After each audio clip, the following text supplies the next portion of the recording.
राम राम बंधुओं, ज्योतिर्लोक में आपका फिर से हार्दिक स्वागत है। अब तक हमने अशौच प्रकरण में जननाशौच, मरणाशौच, उत्तर क्रिया शौच इसको समझ लिया है। इसकी चर्चा कर चुके हैं। उत्तर क्रिया में जो 8 क्रियाएं होती हैं, रोदन, स्पर्श, अलंकरण, अनुगमन, वहन, दहन, उदकदान, पिंडदान, इन 8 क्रियाओं की चर्चा की जा चुकी है। यदि आपने नहीं देखा है तो प्लेलिस्ट में जाइए, वहाँ पर आपको एक प्लेलिस्ट में मिलेगा अशौच प्रकरण। उसमें अशौच संबंधी अनेकों चर्चाएं की गई है, अनेकों वीडियो आपको मिलेगी और देख सकते हैं। अशौच संबंधी इतनी चर्चा आपको अन्यत्र नहीं मिलेगी। जितनी चर्चा यहाँ पर की गई है, इतनी चर्चा आपको अन्यत्र कहीं भी अशौच प्रकरण से संबंधित नहीं देखने को मिलेगी। कुछ प्रमुख तथ्य वहाँ पर अन्यत्र आपको मिलेंगे जिसमें विश्लेषण नहीं मिलेगा, जिसको आप समझ नहीं पाएंगे। थोड़ा सा भाग ऐसे होता है, बस समझ गए। यहाँ पर बहुत गंभीरता से विश्लेषण करते हुए समझाया जाता है। और आज हम समझेंगे, आज की चर्चा का जो विषय है वो है कि मातामह का श्राद्ध दौहित्र यदि करता है, नाना का श्राद्ध यदि नाती करता है तो त्रिरात्र होगा या दशरात्र?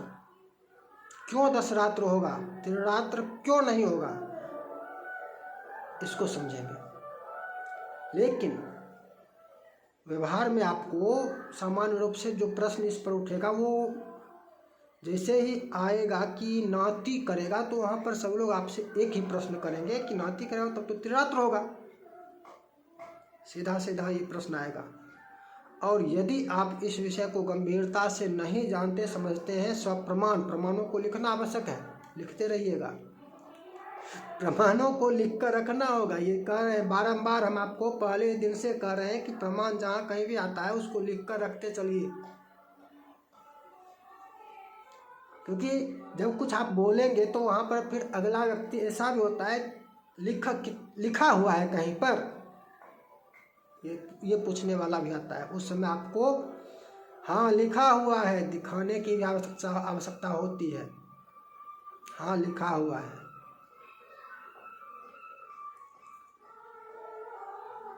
तो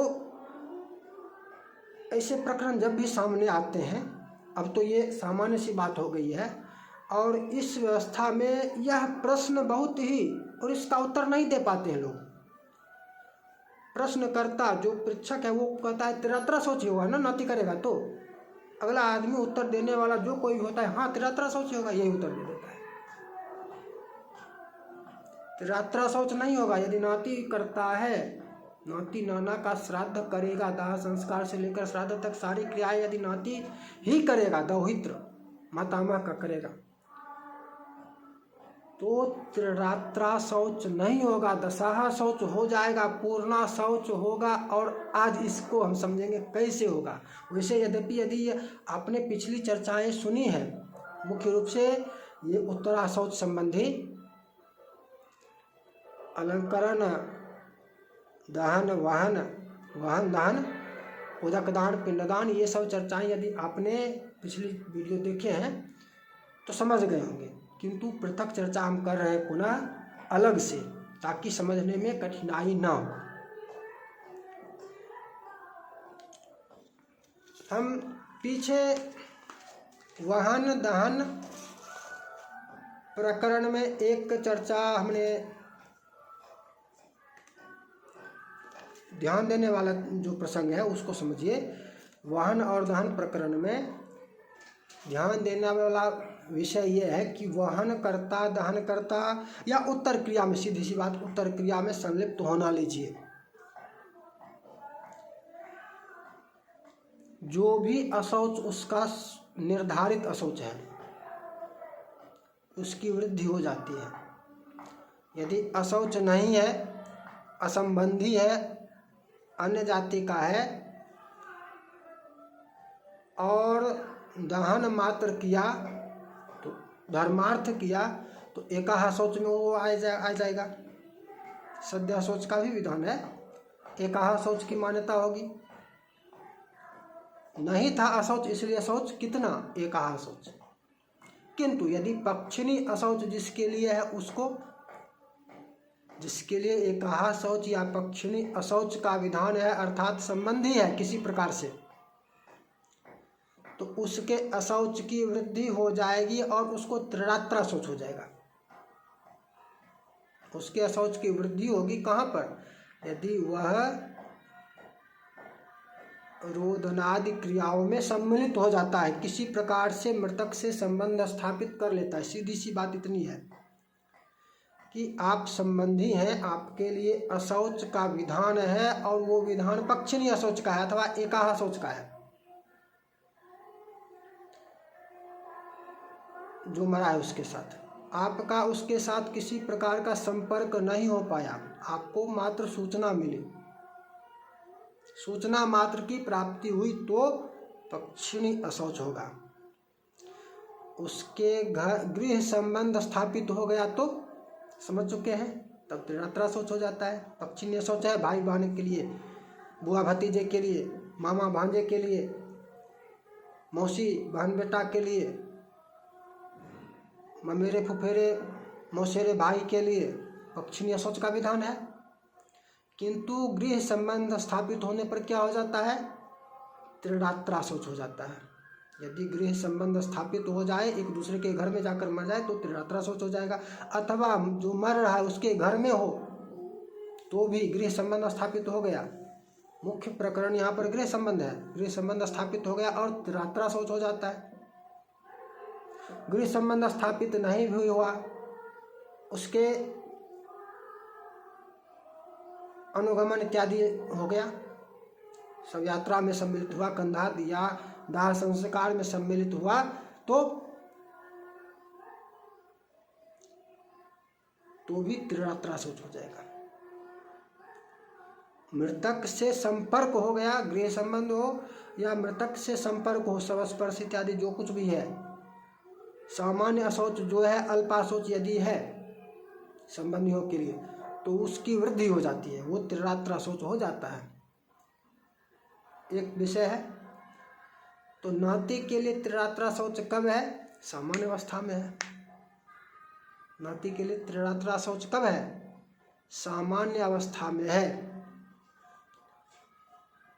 अन्य कोई व्यक्ति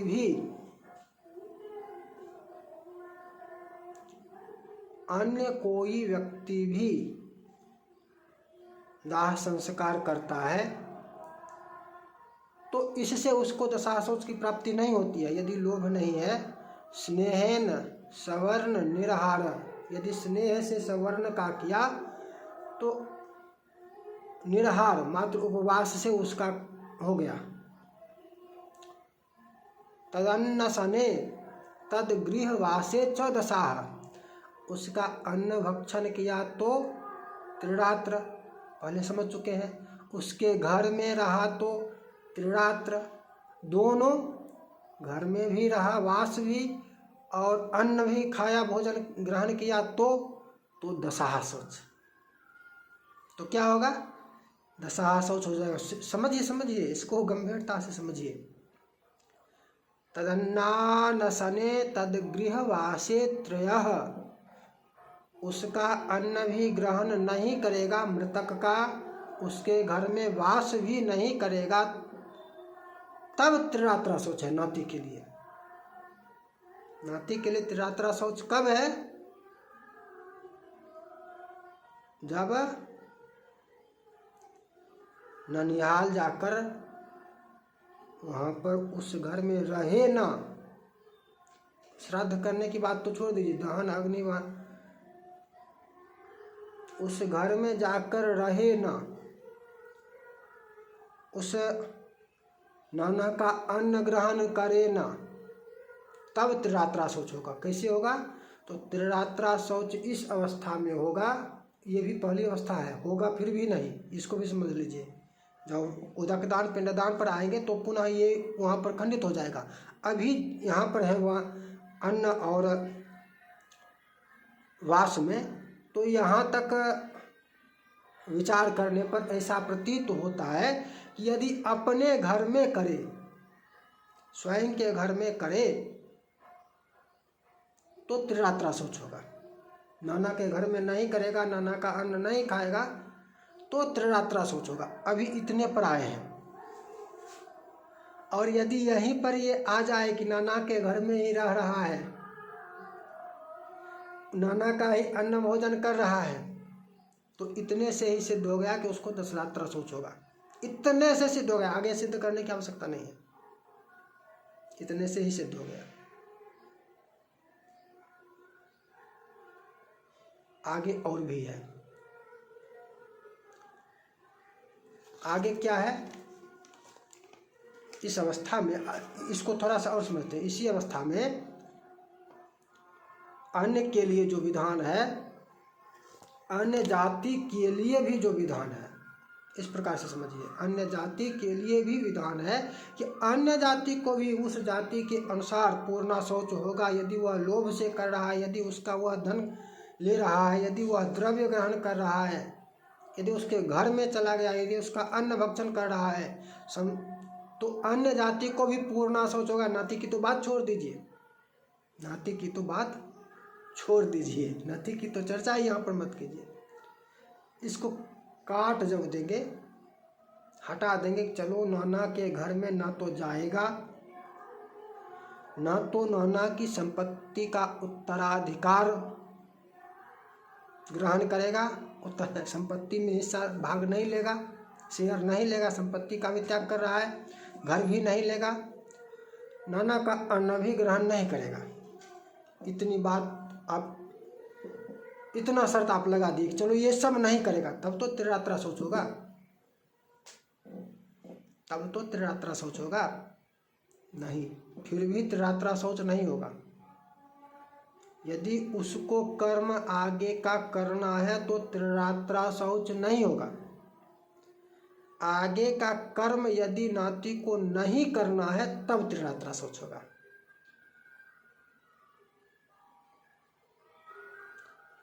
आगे की क्रिया अस्थि संचय, उदकदान, पिंडदान। उदकदान पिंडदान में समझ चुके हैं, आपने नहीं देखा हो तो देख लीजिए वीडियो जाकर, प्लेलिस्ट का नाम है अशौच प्रकरण। इसमें समझ चुके हैं कि उदकदान और पिंडदान करने वाला दशरात्रा शौच उसके लिए है। जो उदकदान करता है, पिंडदान करता है, उसके लिए पूर्णा शौच, दशरात्रा शौच का तात्पर्य पूर्णा शौच उसको होता है। प्रथमे हनियो दद्यात् सदसाहम समापयित। प्रथम पिंड जो देगा वो दशाह तक 10 पिंड देगा, वही देगा। प्रथम पिंड जो देगा वही 10 पिंड देगा, और पूर्णा शौच के अनुसार देगा। इसमें ये भी सिद्ध हो जाता है, पूर्णा शौच के अनुसार होगा। पिंडदान करने वाले को, दशगात्र संबंधी, उदकदान करने वाले को पूर्णा शौच की व्याप्ति होती है, और अपने ही पूर्णा शौच की नहीं, अन्य जाति का करेगा तो उस जाति से संबंधित पूर्णा शौच की व्याप्ति होती है। जिसका सब है उसका पूर्णा शौच। सब यदि ब्राह्मण का है तो 10 दिन, क्षत्रिय का है तो 12 दिन, अपना पूर्णा शौच नहीं, सबका जो पूर्णा के लिए जो शौच की दिन की संख्या है वो। तो नाती का क्या, नाती को त्रिरात्रा शौच कैसे होगा? नाती को दशरात्रा शौच हो जाएगा यदि वह उदकदान और पिंडदान की क्रिया कर रहा है। अन्य सभी तथ्यों को अलग रख लिए, पहले छोड़ दिए कि संपत्ति में भी भाग नहीं लेगा, नाना के घर में भी वास नहीं करेगा, नाना का अन्न भी भक्षण नहीं करेगा, सबसे हट गया, अपने घर में जाकर कर रहा है। अलंकरण का क्या करेगा? अलंकरण तो किया था, शरीर में घृत का लेप तो किया था, या वो भी नहीं किया था? दाह संस्कार किया, अलंकरण किया, उतने पर भी सिद्धि हो गई, अलंकरण में भी सिद्धि हो गई। उदकदान और पिंडदान, दशगात्र संबंधी पिंडदान का आरंभ किया, सिद्धि हो गई। अब उसको पूर्णा शौच ही होगा, त्रिरात्रा शौच नहीं होगा। प्रथमे हनियो दद्यात् सदद्यात् स्वदशाहम समापयित, वही दशा तक करे। परिवर्तन हो सकता है कब? जब नाती दाह संस्कार करे और पिंडदानादि क्रिया सपिंड में कोई कर ले, कोई गोत्यानया में जो भी हो वो पिंडदानादि क्रिया करे, तब त्रिरात्रा शौच पर रहेगा नाती, तब त्रिरात्रा शौच में रह जाएगा। या यदि अन्नादि का घर का वास का त्याग, घर का वास को समझ लीजिए, घर जाकर चले आए किसी के भी घर में कहीं भी, ये नाती नाना से थोड़ा सा हटा कर चलिए, अन्य के लिए भी घर गए, सब दाह किए, दाह संस्कार किए, उसके घर गए, दाह संस्कार की अन्न भक्षण प्रथम कर लेते हैं, ये भी ध्यान देने का विषय है। मुख्य रूप से जो अन्यत्र करते हैं, अन्यत्र का तात्पर्य घर से दूर, जहाँ पर भोजन की व्यवस्था है, जैसे सिमरिया घाट में होटल है, वहाँ पर भोजन की व्यवस्था है और वहाँ पर दाह संस्कार करने वाले होटल में भोजन करते हैं, वो मृतक का अन्न हो गया, क्योंकि उसका मूल्य मृतक के तरफ से दिया जाएगा। जो भी दे, नाती ही दे, वो मृतक का अन्न हो गया। और इसी अन्न दोष से बचने के लिए इसका ये पके अन्न जो पका हुआ अन्न है वो कहलाता है। जो अन्न पकाया गया है वो अन्न कहलाता है, जो पकाया नहीं गया है वो अन्न नहीं कहलाता है, उसमें दोष नहीं होता है। चूरा में जैसे दोष नहीं होता है, इसीलिए चूरा की व्यवस्था होती थी। चूरा को कैसे चूरा में धान को ही पकाया जाता है, चावल को नहीं। चूरा में धान ही पकाया जाता है, चावल नहीं। चूरा में ये दोष नहीं होता था। बहुत स्थानों पर आपको मिलेगा अभी भी चूरा ही, होटल की व्यवस्था नहीं है तब चूरा ही खिलाया जाता है। अन्न भक्षण तो वहीं पर हो गया, अन्न भक्षण वहीं पर हो जाता है लगभग। यदि होटल वाली व्यवस्था है तो चूरा दे रहा है तो अन्न दोष वहाँ नहीं हुआ। घर तक पहुँचे, घर पहुँचाने गए, घर पहुँचे गए, एक बार कभी गए, चाहे पहले गए थे या बाद में गए, एक बार गए थे वापस चले आए, घर में रहे नहीं। तो यदि अन्न का दोष लगा भी तो भी त्रिरात्रा शौच ही रहेगा। किसके लिए? किसके लिए यहाँ पर पुनः है, किसके लिए? जो ये है संबंधी है, जिसके लिए पक्षिणी का विधान है, उसके लिए त्रिरात्रा शौच हो जाएगा। एक दोष लगा, वाहन दहन कुछ भी किया, इसमें अन्न ग्रहण किया एक क्रिया, तो भी त्रिरात्रा शौच ही रहेगा। वास किया, घर गया और आया, इतना वास का मान्य नहीं है। एक दिन रह गया, वास कर लिया, तो भी मान्य नहीं है। अन्न ग्रहण या वास दोनों में से एक क्रिया, तो भी त्रिरात्रा शौच। दोनों क्रिया कर लिया, अन्न भी ग्रहण किया और वास भी किया, तो दशरात्रा शौच यहाँ यहीं पर स्पष्ट कर समझ लीजिए। पूछेगा लिखा हुआ है तो लिखकर ढूंढ कर सभी का स्क्रीनशॉट लेकर रख लीजिए। जो लिखा रहे हैं उसको भी लिख लीजिए, प्रमाण चाहिए, लिख लीजिए।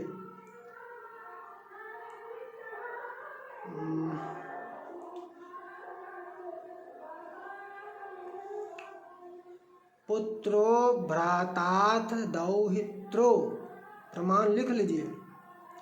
पुत्रो भ्राताथ, भ्राता अथ, दौहित्रो, दौहित्र नाती, ज्ञातिर जाति, ज्ञातिर जामात्रिकोऽपि वा, जामात्रिकोऽपि वा, पुत्रो भ्राताथ दौहित्रो ज्ञातिर्जामात्रिकोऽपि वा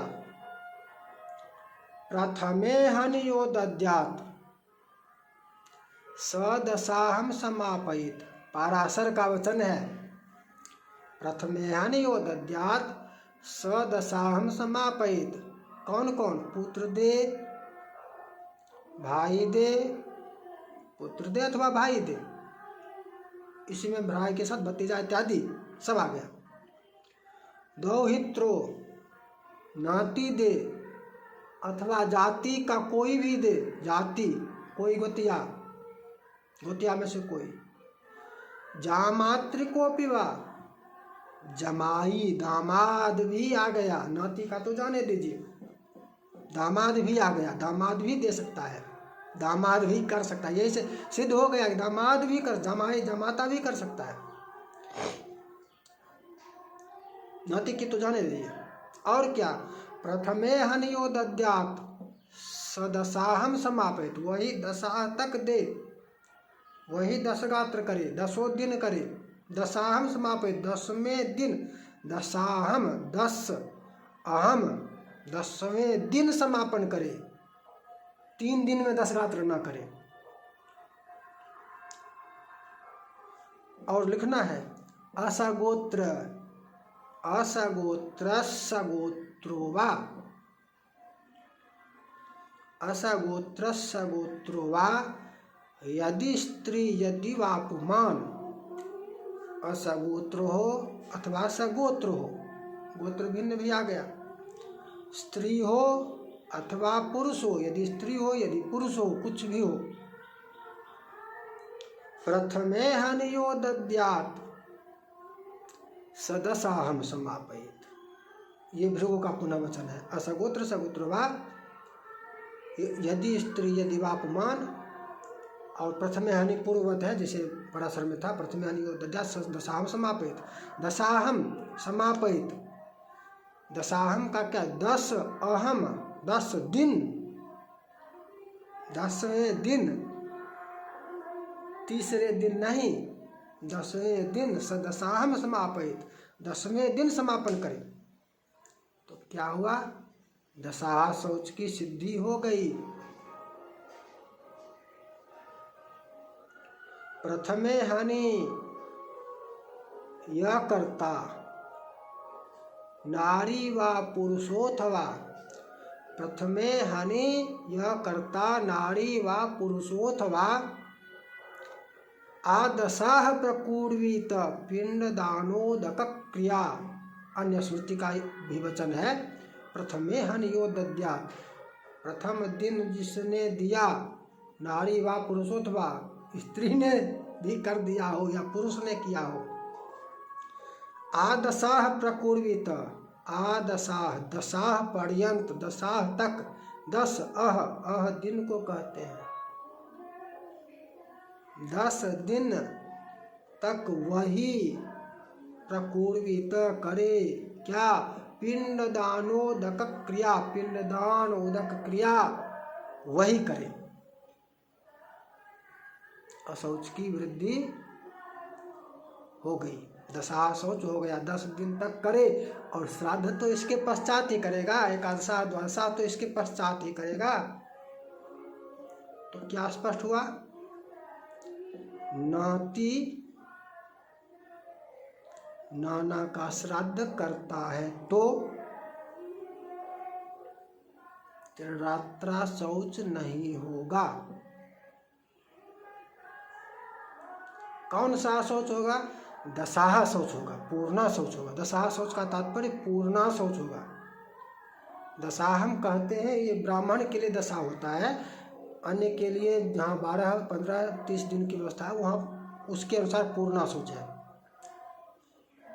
नाती को पूर्णा शौच हो जाएगा यदि नाती ही क्रिया भी करने वाला है। अंतिम क्रिया श्राद्ध कर्म नाती को करना है तो पूर्णा शौच ही होगा। और ये एक विवादास्पद प्रश्न बना हुआ है, इसका उत्तर सामान्य रूप से नहीं दिया जाता है। कितने प्रमाण आपको यहाँ पर हमने सप्रमाण हमने कहा है, चर्चा हमने जो किया है ये सप्रमाण किया है, तर्क को तर्क से हमने नहीं सिद्ध किया है, प्रमाण पूर्वक प्रमाण के साथ हमने कहा है। आपसे प्रश्न करने वाला आपसे पूछने वालों का कहीं पर लिखा है क्या, तो ढूंढ लीजिए। नाम तो हमने बता ही दिया है, पाराशर स्मृति ढूंढ लीजिए, उसमें मिल जाएगा। भृगु का वचन देख लीजिए, मिल जाएगा। और आधार पुस्तक तो मैं बता चुका हूँ कौन कौन सी पुस्तक आधार है। निर्णय सिंधु, स्मृति, अशौच पंजिका, अशौच चंद्रिका। अशौच चंद्रिका का तात्पर्य, मैं अशौच चंद्रिका बोल रहा हूँ, पुस्तक का नाम है स्मृति चंद्रिका और अशौच कांड। स्मृति चंद्रिका, अशौच कांड, इसी को अशौच चंद्रिका भी कह सकते हैं। अशौच चंद्रिका मतलब स्मृति चंद्रिका, अशौच कांड।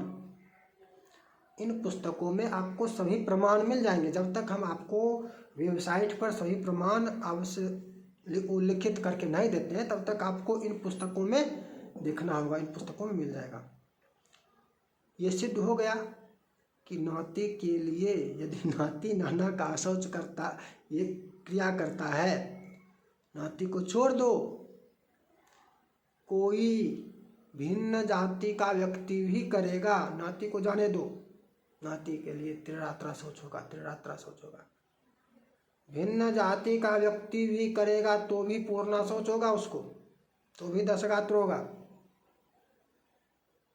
भिन्न भिन्न भिन्न भिन्न, असंबंधी, नाती को छोड़ दो। नाती तो शौच का भागी है, त्रिरात्रा शौच तो उसको ऐसे ही होता ही है। नाती को, दौहित्र को त्रिरात्रा शौच तो होता ही है। जो अशौच से जुड़ा हुआ नहीं हो, संबंधी नहीं हो, अन्य जाति का भी हो, वो भी यदि करेगा तो उसके लिए भी दशा शौच, पूर्णा शौच का ही विधान है, उसको भी पूर्णा शौच होगा। तो नाती में कहाँ से ये प्रश्न आ जाता है कि नाती त्रिरात्र ही करेगा? ये जो अशौच का विधान बना है, त्रिरात्र, पक्षिणी, दशा इत्यादि, तो सामान्य रूप से विशेष सामान्य स्थिति में ये विधान है ना। परिस्थिति के अनुसार इसमें परिवर्तन भी होता है, इसकी वृद्धि भी होती है, इसकी वृद्धि भी होती है। पक्षिणी से त्रिरात्र हो जाता है, त्रिरात्र से 10 रात्र हो जाता है। तो नाती का अशौच त्रिरात्र से 10 रात्र हो जाएगा, क्यों नहीं होगा जब अन्य का भी हो रहा है। और प्रमाण भी हमने आपको दे दिया है, सब प्रमाण हम पहले चर्चा कर चुके हैं। तो इस प्रकार से, और इस विषय को अपने तक सीमित मत रखिए, अधिकांश जहाँ तक संभव हो लोगों के साथ साझा भी करने का प्रयास कीजिए। फिर मिलेंगे नई चर्चा के साथ। जय जय श्री राधे।